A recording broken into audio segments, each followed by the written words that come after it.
did not know personally. I've never spoken to him, and I've never had any interaction with him.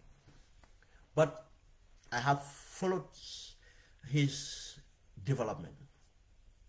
And what I have to say first, I have never had any controversy surrounding 𝐶𝐢𝐬𝐬𝐬𝐬𝐬𝐬𝐬𝐬. I have followed the TRRC, and not only followed the TRRC, I've been in the struggle, I've been with the security sector, I know a lot of contacts in the security sector. Not one person have ever said of ill against him. That's what I know. Okay. I know that he joined the gendarmerie. I cannot remember when, but it's likely in the early 90s or yes, early before 1994, probably 1992, 1991 or 2 or so, around that time. I cannot remember which batch he belongs to, because yeah, I was doing my research yesterday, but I didn't have time to find out what I know he joined the gendarmerie and come into the army, amalgamated and joined the armed forces in 1994.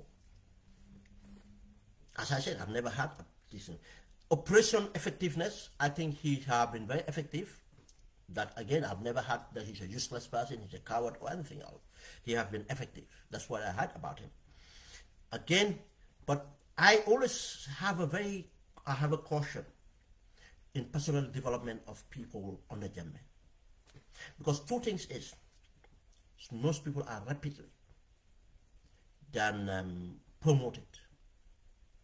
And because of the mechanisms, because regimentations was not respected, things have to flow, it flows.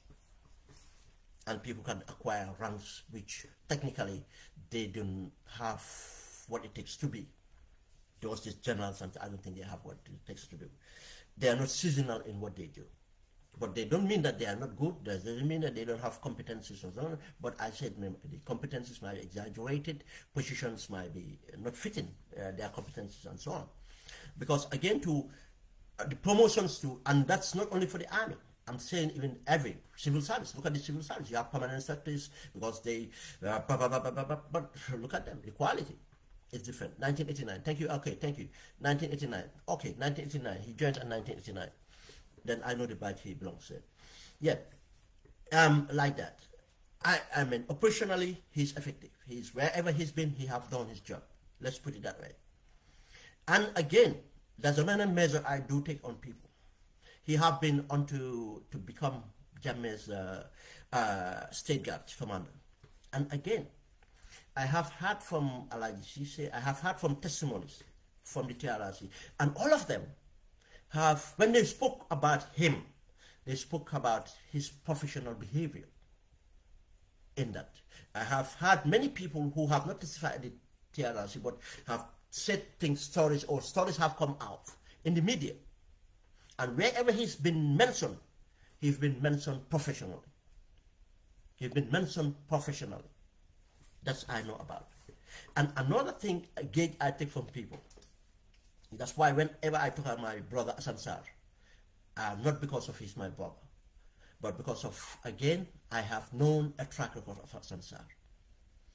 And when Asansar was removed as CDS, Jammeh, because he resisted everything, that Jammeh doesn't even want to and he did not even look for being reappointed or whatever. He stayed as a private civilian until the change. And another thing I respect about Asansar was, in the struggle, and I remember when I first started to agitate, my first program, he called me, and in the Gambia he called me. And by then we didn't have contact. We didn't have contact for some time. Asansar called me and he said, bro. And you know, if you know military terms, we were friends. We all grew up together. We did all those things up to even secondary school. We used to be at the Bakau lawn, the basketball lawn. We did some of our childhood this thing, and in fact, grew up together. But when it comes to military, and he stayed in the military, he became to that level. And the level I left the military, when it comes to military, this is the respect. I have to be there. And you know, I gave him that respect as a friend and everything. But again, when we talk about military experience, I give him that respect. My experience is intelligence, but the military hierarchies and everything, I give it to him. And when he said to me, look, I have seen what you did. I know where you're going with this. And I'm here to support it. And support he did. Up to most of everything that happened as I was. But to show, why I'm saying this, to show you the characters of people. I measure things people, not my relationship, but what I see. Then this Saying Molo, I cannot even remember him, meeting him or anything. Probably I have. But the kind of character he is, probably he's so quiet or private or whatever it is, I might not remember having contact with him. Because if he have joined this Zandamoy 89, I would have known him. I was in the army. I've lived in depot. I have served in depot as Confederate soldier. I might have had contact with him. But these two testify to the kind of character he has. Now, another thing, why do I say this? Something had happened at State House. I cannot now remember exactly what happened. But when it happened, Jammeh was kind of had fear. Now, that is when he deployed some officers away from the Gambia. Njai was part of them. He became prematurely. Njai was young. And he just retired him and sent him in Turkey or India, I think. Lamin Bojang, he said, he was not but again, that was his restructuring of his hierarchy to bring some people he trusted more based on tribal loyalties and others. And if he had been moved by Jammeh, there's a reason too that I'll give him credit that Jammeh did not believe that he would do certain things that he wanted done, because Jammeh was kind of a not balanced at that time. He wanted people to come and enforce certain things for him. then that's how he was deployed. I give him credit for that too, as a measure of my analysis, say that he's a good person in that, or he would have done that. I've never known of anything bad. At the diplomatic angle, again, what he does, but I have, not in India. When he went to Turkey, I remember sitting Gambians talked about a lot about his approach, his way of doing things, his bringing things together, and I think even the ambassadors that serve there have really welcomed that, and again they say listen to him. Now it comes to his position of become a defense minister. Why is he appointed defense minister? I don't know, but again it might be based on a profile of the security analysis. I've not seen the intelligence briefing. I've not been briefed on what intelligence briefing they went through to appoint a defense minister. But I can tell you that there were so many people, especially from the First Republic, that were lobbying. I mean people who have senior position in the First Republic that were lobbying for this position of defense minister. Omar Faye was known to be was gone. And they were lobbying for this. So many lobbied for this position. And they decided to give it to him. I don't know whether someone lobbied for him. I don't know that. I'm just going on from what I know. The profile might need this and look at it to say that they need someone to do it. But as I said, he have experience, operational experience and everything. But does he have administrative experience? You see, this is where it comes. There are so many staff officers in the country, in the Gambia. And some might even go to staff colleges and so forth and come back. But what happens is when you come back, you have not applied yourself. It's not competitive. Because of what we have in place is distorted armed forces. But that's another discussion again. We had that before, we'll have it again.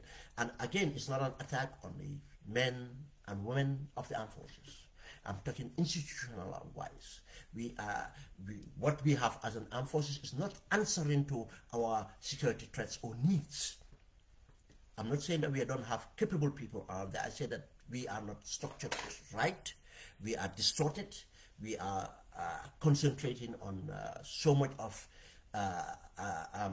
our regimentations and strategy, or what if we have any, or anything else, with all the so-called defense policies and everything else. I think we just borrowing from somewhere. And this started from when the Nigerians came and just started to run our, from our, how to call it, the standard operational procedures to our army terms and conditions, and everything was mirrored and so on. You see, without taking into consideration our population size, our security, what imposed threats and other things that we have. That's why I said it's distorted. Now, I don't think he have acquired through his track record. That's me, Ben Swire, thinking about it. What I know, that he have not acquired the administrative experience to serve as a defense minister. I think the observations they did based on his qualities, I think he's still effective at an operational level. But as a policy level, administrative policy level, I don't think he have.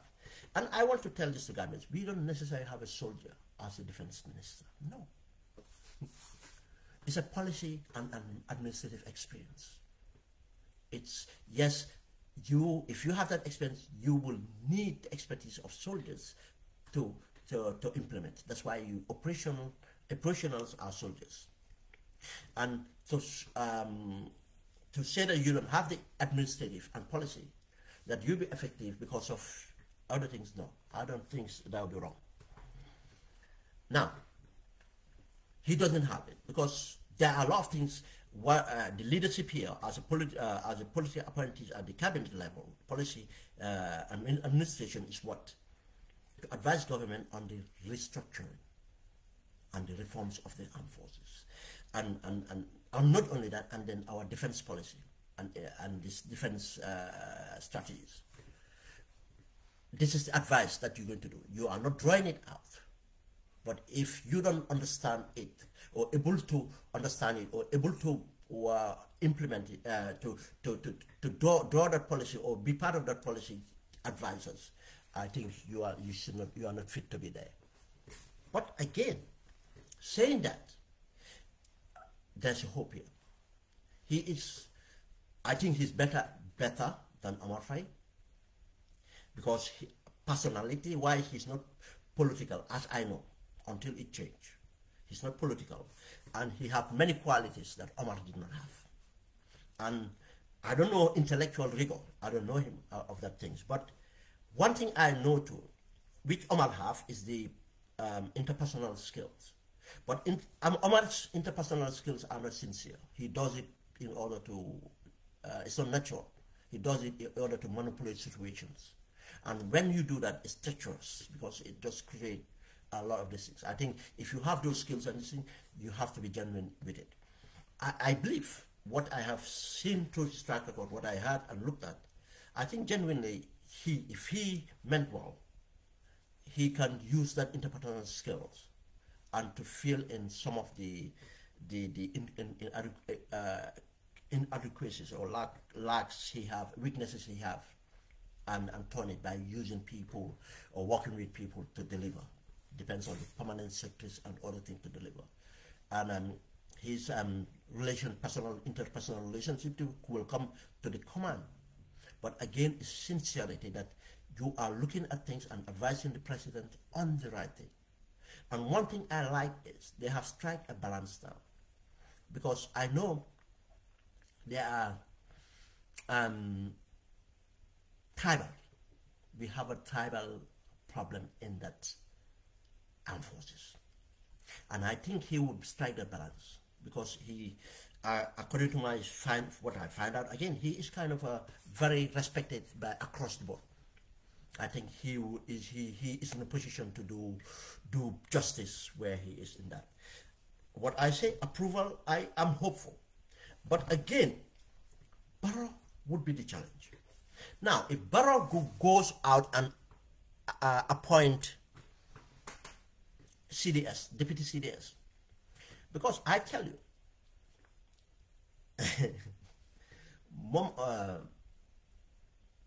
Momar Cham, Sembe, we call him Sembe. Sembe is manipulating. He was lobbying for this defense minister, and he would have been worse.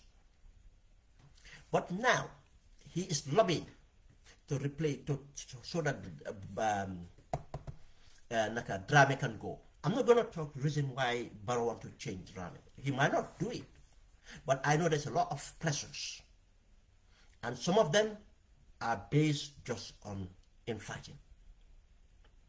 You know, because the quality of intelligence based on information you received, and probably some of the people interpreting certain intelligence are basing it based on the information they have, and they are feeding this to Barrow. And Barrow, I think, is kind of jittery about certain things and so on. And Barrow, Drame might go, he might stay. But I know one of those people undermining is Momar Cham. And Momar wanted to in fact be defense minister, because he thought that Drame was going to be put defense minister, he was lobbying for defense minister. Now, but at the same time too, he was lobbying that if he did not come as defense minister, he wanted to be the CDS.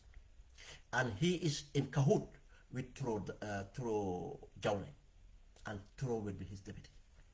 They are in cahoot plotting against Drame. But this is again the problem we have in our armed forces, just as we have problems in our ministries and others. Now, again, the minister would be useless if the command is politicized. If the minister, Barrow, did not have the sound advice and appoint, if he is to, if he is to change the hierarchy of the military, I hope he do it for the state interest. Let him not be fooled about briefs against individual, though, oh no, they are this, they are this. Yes, you have to rely on intelligence, but be very careful. Intelligence is based on information, and those people might just get dodgy information, and you will be regretful. That's why I said Mr. 𝐶𝐬𝐬𝐬𝐬𝐬𝐬 might have hope that he might do something. He have weaknesses, but again, who doesn't? Then we have the Interior Minister, 𝐃𝐢𝐬𝐬𝐬𝐬𝐬𝐬 𝐃𝐢𝐬𝐬𝐬𝐬𝐬𝐬 is someone I know personally. I know before from a distance. I witnessed. He was in the First Republic, and I knew him actually. He was at the training school in Bakau, because people who live in Bakau technically. Sorry, some of the young boys that live in Bakau technically the depot was their second home, because they have the amenities, and we look up to them during the sports things and so on. Sonko is someone I know personally at that level from then on, and this have given him an advantage. From the First Republic, he acquired a level of a sub-inspector. So I cannot remember it right, but he was an officer at the time of 81 coup, and after the 81, obviously, after the 81, he became an officer, or he was a senior NCO. He have a lot of background from the training school and he went on to administrations and so on. He knows the history of our security sector. He knows the challenges from the First Republic. He was witness to that. He was part of that, and he have a good relationship, as far as I know, with a lot of people from that era. When Yahya Jammeh came, he became a victim, and became a victim by Jammeh, Podium, and got rid of him, and he was in prison for some time and released. He was with the UDP as a politician, and he was in charge of the UDP security, and he stayed there for some while. I don't know what happened, but I know he have some disagreement with UDP, and very strong for that matter, and he left the UDP, and later he I think he did work for the UN police, then came to United Kingdom and in Birmingham here. When I moved to Birmingham, I've met him many times because of community activities that we share. We sat and discussed, but not only that. During the struggle, at that time he was part of the PPP. During the struggle, I think he left that, my understanding. We had a lot of contacts, and at his house they used to hold meetings, and the PPP used to hold meetings there. And in many cases, I would be with him and with OJ and especially if OJ is here, or even absence of OJ, they would invite me. And he respects my opinion. And I know still now he respects my opinion and my advices. And I can remember he once even said to me, why not come and join? I said to him, no, I cannot join a political party. I said, I am involved in certain things. I didn't tell him exactly. And I said, if those things I find out, and if I'm part of a political party, I said, those political party members might be victimized. I said, let me just stay and do what I do, and respectfully. And we had consultations from there on many things. We respect that opinion. And after after Barrow came in, civilians for that matter, from ex-service personnel in the diaspora, like a kind of advisory forum, which I was part of, and he was part of that. And documents were developed, and many things were developed for security sector reforms and so on. And he was part of that. Then in that forum too, I in fact have the privilege then to in fact not know him from a distance from when he was in police and so on, or from the relationship we have when we talked then during the struggle. It was more of a political nature than security. But in this forum, I come to even respect him more for his experience, until he was appointed as advisor, police advisor. He rescued himself from the forum. He respects him from. I have not spoken to him since then, when he left the forum and become an advisor, but I take him as a big brother and everything else. I believe he have experience in policing. He have experience in security for that matter. And he should have the wisdom, I believe he have the wisdom to be in that position. And he have a strength in his interpersonal relationship he have across the board within the security sector. My worry is, and this is a sincere advice I'm forwarding to him, I'm having this program, I'm analyzing everybody, I have to say this, but I would not have said this on air if I was not listening, but I will reach out to him personally and share that. I've not spoken to him yet. But I just hope he will be very careful that his disagreement he have with the UDP, which he have manifested some recently on the post. I've seen people sharing that reaction, which was ill-advised. I hope that was a mistake, and I hope he insulates himself. And that, remember, he's not appointed because of any member of a political party. He's appointed because of trust and to represent the nation. He's not representing any political party or any subgroups or anything else. And I believe that he will be a unifier, and he should be a unifier, I advise. And he will concentrate and use his expertise and reach out to people to support the reforms that we want to see in the policing and to move the security of that country forward. I hope that he will still have that wisdom to do as I believe that he has. But if he have a choice, if he's undermined by Barrow, that Barrow wants something done, and through him, that he have a choice, and that choice is to leave. And if he continue and do anything that's not right, I'll tell you, I am going to address that. As a government, this Minister of Interior is very important, very sensitive. But again, I know there are many ways that he can be undermined by Barrow. If Barrow meant well, he will leave him with his independence. Yes, there's always a political aspect in these policies, but not to allow institutions under his preview to be undermined, to do something illegal, to do something wrong, especially to repress the opposition, especially repress any single Gambian or any group, be it religious, be it political, be it personal, be it whatever. I have confidence in him, and I'll give him my support, and I hope he will hold on to that. Because why? I said this before, and to be candid, his name have not come up. It's a shock and surprise to me. I mean, it's a shock like his name never.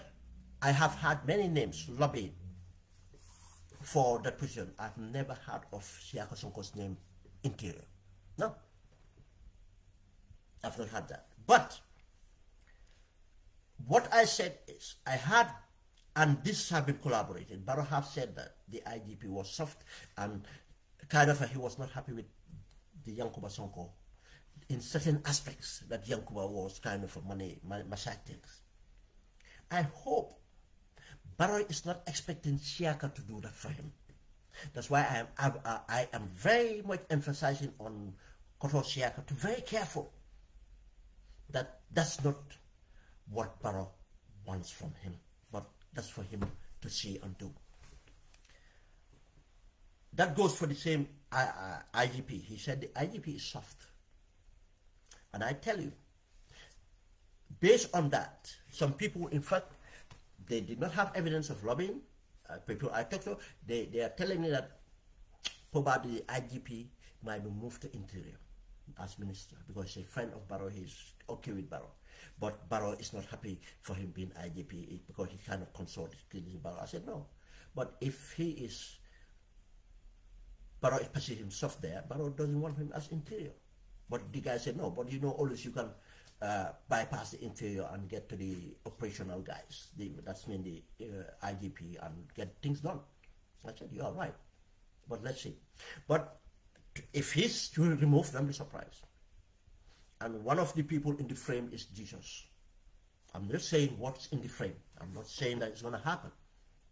But again, if these things, what we have to measure to is, for all these ministers, how their permanent secretaries are going to be, who are going to be their permanent secretary. It helps to have a good permanent secretary. Again, to the institutions under them, who are going to head those institutions. What influence the borough have in those institutional heads. This is very important for Gambians to note.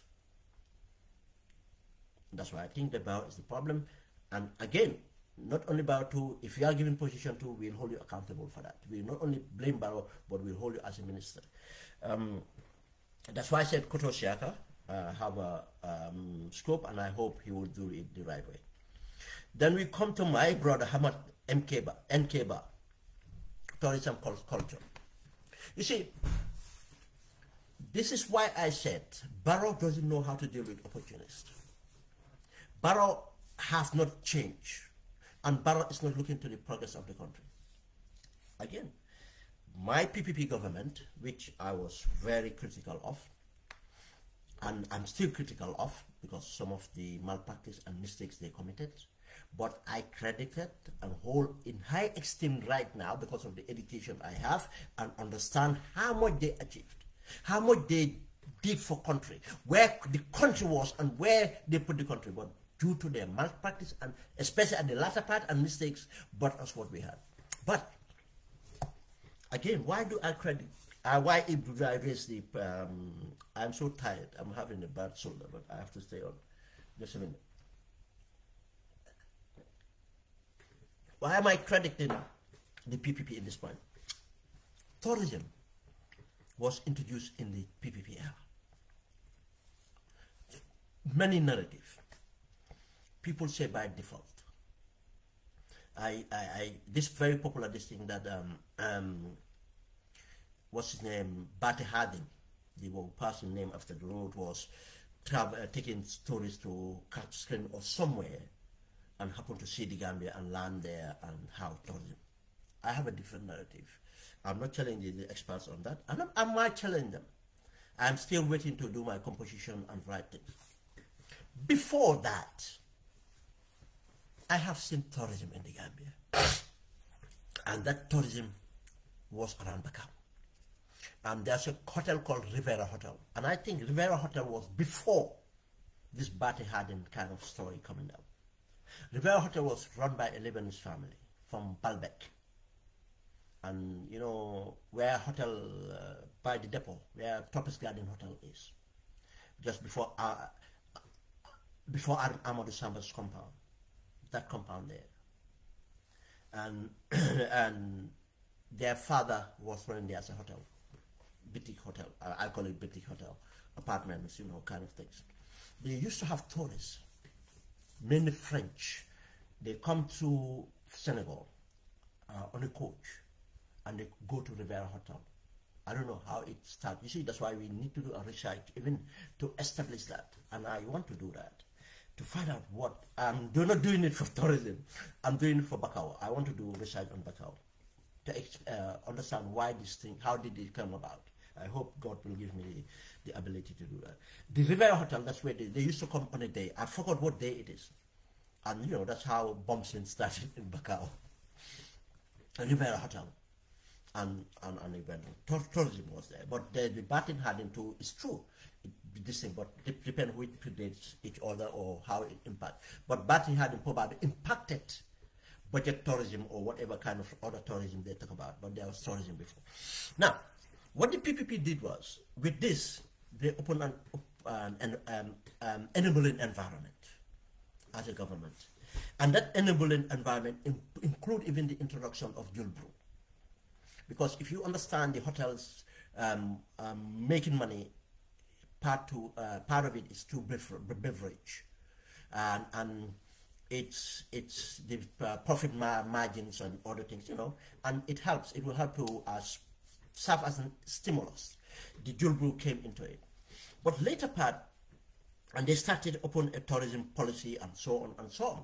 And because of the natural nature of Gambians, friendliness and other things, and the beaches, it became this. But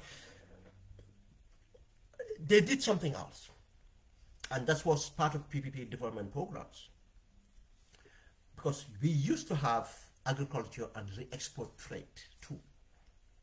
Agriculture re-export trade. You see, I've not even bashed Dictator for his statement on the re-export trade, that it was good for Gambia to be. That just shows you the level, an intellectual saying that he knows that what he was saying not true. And you expect that person to be doing right at the finance? He said that it was bad. Let's move here. We had this agricultural re-export trade, main earners, GDP earners. Then tourism came in, and tourism have to even push and got to where it is. Now, when tourism came in, I think it was in 82, they started part of this opening up this ERP and others. They looked at tourism. Gambia government decided to use our relationship with the Nordic partners, then Norway for that matter, and I think Denmark, to support the tourism expansion program, and in fact to try to look for higher value tourist clientele. This is what brought us Senegambia Hotel, brought us 𝐾𝐢𝐬𝐬𝐜𝐿 Hotel, and from that sovereign seed money, or I don't know how they arranged it, Gambia government became partners and those hotels were built. Not only that, that's what brought us the hotel school. Again, knowing that they will need to build capacity. Hello, my program there. Okay. They know that they need to build capacity. That's how the tourist hotel school came about. You know, mostly people were sent to Kenya to do tourism and studies and so on. That's how the hotel school came about. Now, caterers and different level, front office, and all those things started to be. That was the PPP initiative. And that's how tourism, opening up to other things of tourism and so on. But what did we have since Ahmad Bhai took over? This last time, tourism is just gone. Then gone. All the things that needed to be done is not. And a ministry like tourism, you do it for Delo Njukkal to compensate someone in the expense of Gambia, and the guy doesn't have what it takes. The guy is allowed now. The guy is corrupt. Go and see what they did with the TDA land. Him, Musadran and others. Go and see what we have seen, the complaints from this from the tourism center. What do you call them? That petition that went into Parliament. What happens to it? How can someone be adversely mentioned by stakeholders and you have not seen any impact? The COVID money, how many millions vanish? What did he do to revive tourism since then? The roots. You see, the roots was not done right by Jammeh, but it had a little bit of impact. But I tell you, if any tourism minister was serious, Gambia should have led in getting diasporans. And you know the value of diasporans coming out for tourism. They are spending more money than this budget tourist. Diasporans coming from UK, America, and all those things. And they are moving homes. And most of these people that they come in with capitals, they buy in homes, or they're building homes, and they have capacity to serve in communities in many ways. But what are we doing? That tourism, the Roots Festival, should have been one of the biggest in Africa because of the history, because of the Alex Haley this thing on Roots. If we knew how to do that. But look at the corruption on the projects of the ecotourism. Everything is quiet because of what? He corruptly gave out the contracts and took kickbacks, and now it could not go through. That guy belongs to prisons. But because of his political shenanigans and what we have done for Barrow have to compensate him in this expense of Gambians. And why PPP prioritized tourism?